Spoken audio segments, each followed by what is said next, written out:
Let us know what you guys think about Ant-Man and the Wasp: Quantumania if you go see it down in the comments below. Now here we go. We're gonna go into spoilers for Ant-Man and the Wasp: Quantumania. I'm gonna put the spoiler notice up for the whole time.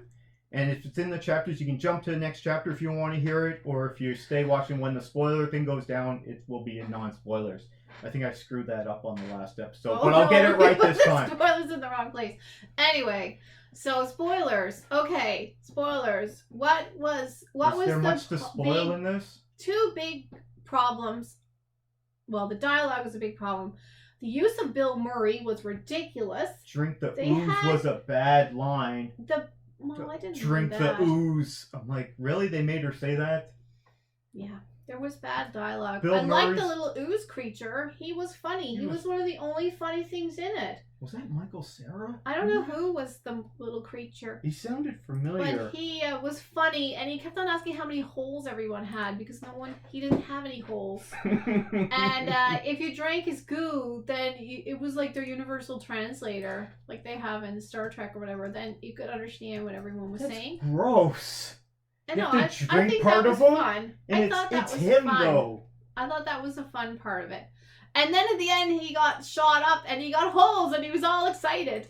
That was a good joke. That was the only good joke, I think, in the body of the movie. It was funny at the very beginning when he's walking down the street. It was funny at the end when he's walking down the street again. And the funny cake that he got was funny. Oh, yeah, the ant cake. Up ants. That was funny. But other than that, there wasn't really anything else funny. And the fact that guy's head was gigantic. Mm-hmm. But once you see it one time, we've already seen it. We've already done that. Okay, MODOK was my favorite of this movie. They brought back Corey Stoll. Yeah. Who was Yellow Jacket in the first Ant-Man movie. And they brought him back as a giant head of MODOK. But they didn't do enough with him. They kept on having the same jokes over and over. He looked ridiculous with his tiny little arms and legs and his giant head and that crystal. They didn't talk about it on his head. I thought maybe someone was going to pry the crystal off. He was like Vision. He looked like a very disturbing looking Vision.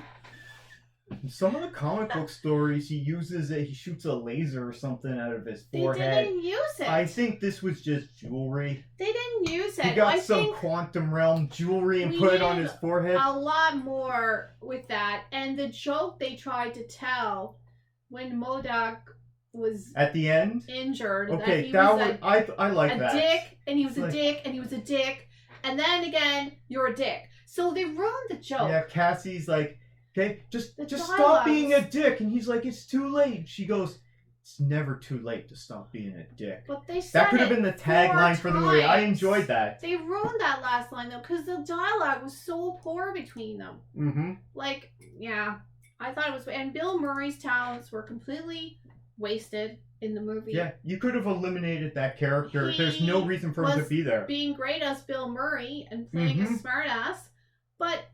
He didn't come back in the movie. They didn't use his character properly. And the whole big plot hole in the whole thing is Michelle Pfeiffer not speaking to them about her whole experience of being in that land and why she wouldn't say anything. And they didn't answer the weird stuff that happened at the end of the last movie. Remember at the end of Ant-Man and the Wasp? They're fighting Ghost. And then they get her out of the quantum realm. Okay, they got her out, and then she goes over to Ghost. She's like, I can feel your pain. And then, like, touches her and heals her. I'm like, what was that crap? I don't know. It was just stupid why she wouldn't speak to anybody about her time there. That was just ridiculous. And she didn't also say, like, turn that off, like, right away. Instead, she just stood there and watched them send a beacon to this realm where... It was awful, I guess. Well, she did tell them to turn it off, and they didn't listen. She didn't try very hard. Anyway, I just thought it was... Take that movie, get a comedian in to help write it, make a few little twists, and it would have been a great movie. Right? It's just disappointing. Anyone could have seen that watched it. They would also have thought the same thing. Get Bill Murray in there again. Have him... At the end, when they're taking over, he could have been doing something hilarious, right? No, Yeah. he wasn't there. I mean, and he was just in a bar. Like, it was trying to kind of a knockoff of Star Wars, the bar scene. So And I then, looked up the writer for this, a guy Yeah. named Jeff Loveness. I don't want to pick on I this liked guy. the This is part his. about the goo that you had to drink, and there was fun concepts in it. But he needed a comedian to help him. He's only, This is this guy's first movie screenplay. Well, He's he writing needed- for a television show. I think maybe It was good, but it needed. They're spending millions of dollars on this. They could give him some help You there won? to write some jokes. Would you like to know who I blame for all 3 of the Ant-Man movies being disappointing for me? I don't know. Who is it? I blame the Do tell. director, Peyton Reed. He's been the director for all of them. Yeah, well, the first one seems to be the best one, but he's the director on it, but he came in at the end. So all the pre-production stuff was done, and then he came in to direct it and then do the editing. Right. It was supposed to be done by Edgar Wright. He was doing all the work there, Oh. and then he left because of creative differences, because he wanted to do something that, Kevin Feige in Marvel Studios says, no, you can't, that will contradict what's happening in other parts of the MCU. So they Yeah. had to go their separate ways. So they bring in Peyton Reed, like when the process is ongoing. Right. So the pre-production was done. So he goes into production and then does the post-production. And then he did 2 and 3, but that's why 1 is probably the best, because he didn't do most of it. Well, one thing that really disappointed me and was such a missed opportunity as well was that his name is William Jackson. He's really funny normally, and Is that his the telepath? character was terrible. Yeah. And the way that they had him speaking was awful, and he's really funny, and he can do a great job. He had a couple of funny He jokes, wasn't but they funny. really toned it down. He was with the mind control. He's like, please stop thinking that. No, but Please They stop didn't- thinking that.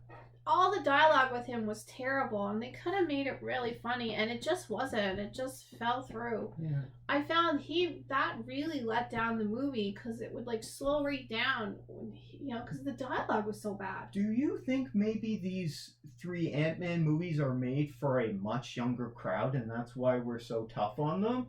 Maybe this is for kids 10 and under. No. It's just Because a they're missed so- opportunity. They're so toned down. No. They're not scary. Again, these Marvel movies, they just need someone to look at them objectively and say, this is missing, and not be afraid to hurt anyone's feelings. Say, this needs fixing before it goes out. They really need someone overseeing them with a good eye, and they seem to not have that. Well, they used to, because Kevin Feige was overseeing everything, but now because he was ordered to expand production of stuff, and they're doing so much now, it means that it's all beyond him, right?